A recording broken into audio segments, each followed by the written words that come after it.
The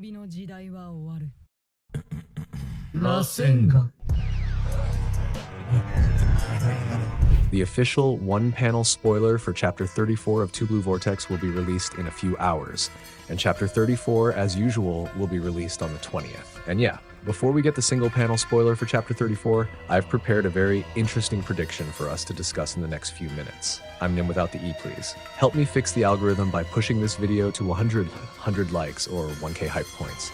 And once again, thank you so much, guys.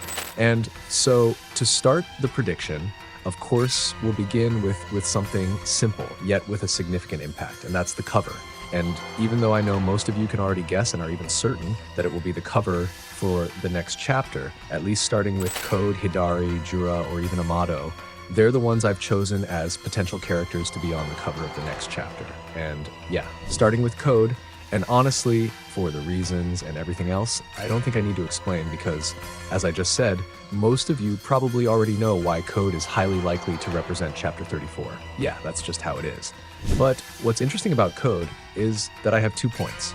Starting with the first one. After seeing how his arm was severed by the Biju bomb, Code had to use his claw mark to stop the bleeding. But the real point is, after the last few chapters have been filled with intense scenes between Mamushi and the others, could it be that in Chapter 34 we'll get a brief respite? I mean, in the worst case scenario, Code hiding behind that tree could pull off an unexpected move like snatching Mamushi's Togodama, attacking Boruto, or even attaching some kind of claw mark to Boruto's body without him knowing, right? But let's say out of those 3 points, one is proven. One of them is leaving a claw mark on Boruto's body without him knowing.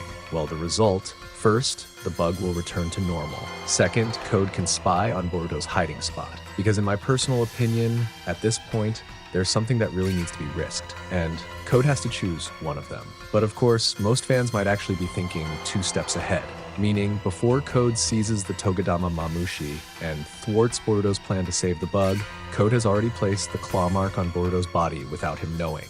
And at the same time, Code snatches the Togodama from Boruto and quickly flees. Is that right? But the problem is, that would look ridiculous and be pretty hard to believe. The reason is, it would create a confusing situation, or maybe even an awkward one. Yeah, at least that's how I imagine it. There's no real substance or interesting part afterward.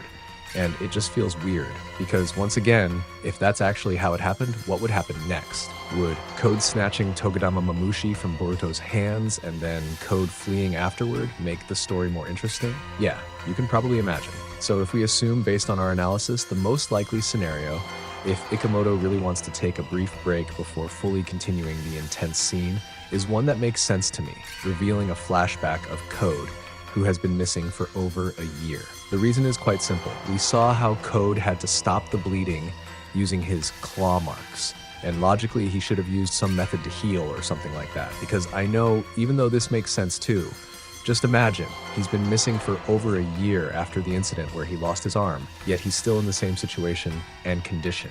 Yeah, you know what I mean, right? So, in conclusion, I actually suspect that before Ikemoto continues with a much more intense scene, like the calm before the storm, there's a flashback that needs to be revealed, especially since Code shouldn't let that arm covered by the claw marks stay that way for much longer, and there are many unresolved plot points. But if you're curious about my predictions at this point, here are 2 things I think make a lot of sense. First, Code won't attack Boruto or take the Togodama. Instead, Code will act more cautiously to keep his identity hidden, because after all, Code should realize that he isn't the strongest villain right now, and if he acts recklessly by fighting Boruto, that would certainly be a foolish decision. Second, Code will most likely follow Boruto secretly using the claw mark he attached earlier. And if that does happen, then his main goal is no longer to attack, but to find something far more important.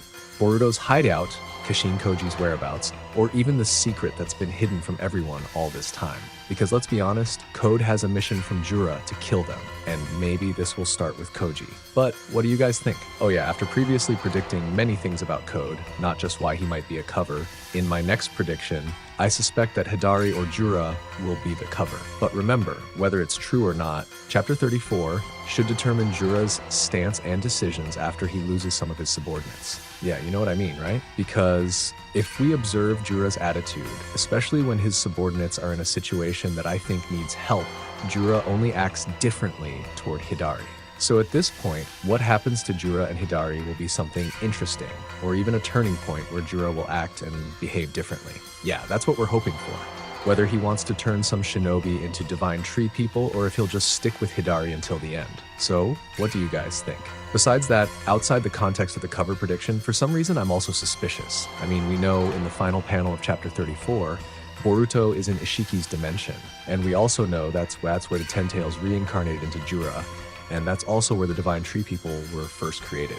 But the question is, does Boruto know he's inside the enemy's base, especially with Koji? Was Boruto's decision to return Togadama to Bug something Koji had agreed to? Honestly, this is really odd, but at least the main point of all this is the Shinju's ability itself. Because as we know, besides Jura knowing Boruto's location through the interconnected Rinnegan eyes between him and the other divine tree people, Ryu was also one of the Shinju with the ability to track or detect foreign entities. But unfortunately, Ryu is no longer with us, so how will Ikemoto reveal Boruto's location, a location with such great potential, to Jura?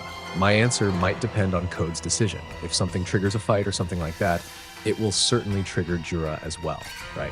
And this is the final point of this prediction, Amado. And honestly, the reason I chose Amado is similar to why I chose Sarada in the previous chapter. I mean, even though chapter 33's main focus was Inojin, it was actually Sarada who took center stage. But as we've discussed, this isn't a coincidence. There's a reason for it. And one of them is to reveal their much larger roles in the upcoming chapters, or more precisely, a plot twist we never saw coming. And regarding that plot twist or something like that, I'm sure most of you have already guessed it and even know some details about Amado's future plot twist, especially after he discovered his prescience ability. If it turns out that Amado learns Koji's true identity, I'm absolutely certain Amado will choose a different path to bring his daughter back to life. Right? And as a final conclusion, I don't think chapter 34 will be immediately filled with a major battle. Rather, it's a transitional chapter, the calm before the storm.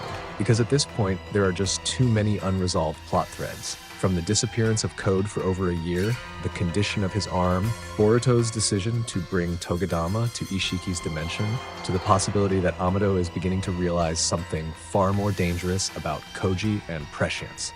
And honestly, if all these points start to connect in a single chapter, then chapter 34 could mark the beginning of a much larger shift in the story's direction. It's not just about the battle between Boruto and Shinju, but about who is actually pulling the strings behind all this chaos. Because the longer it goes on, the clearer it becomes that every character is now hiding their own agendas. And maybe chapter 34 is the start where everything begins to unfold bit by bit. And yeah, those are at least a few brief predictions for chapter 34, and honestly, I still have a lot of other points, but the more we predict, the more boring it gets. And it might even start to make less sense, because after all, a single chapter won't reveal every single issue and everything else. Yeah, I think you guys know that. If you enjoyed this, help me get this video to 100 likes. I'm Nim without the E. See you in the next video. Bye bye. Data bio.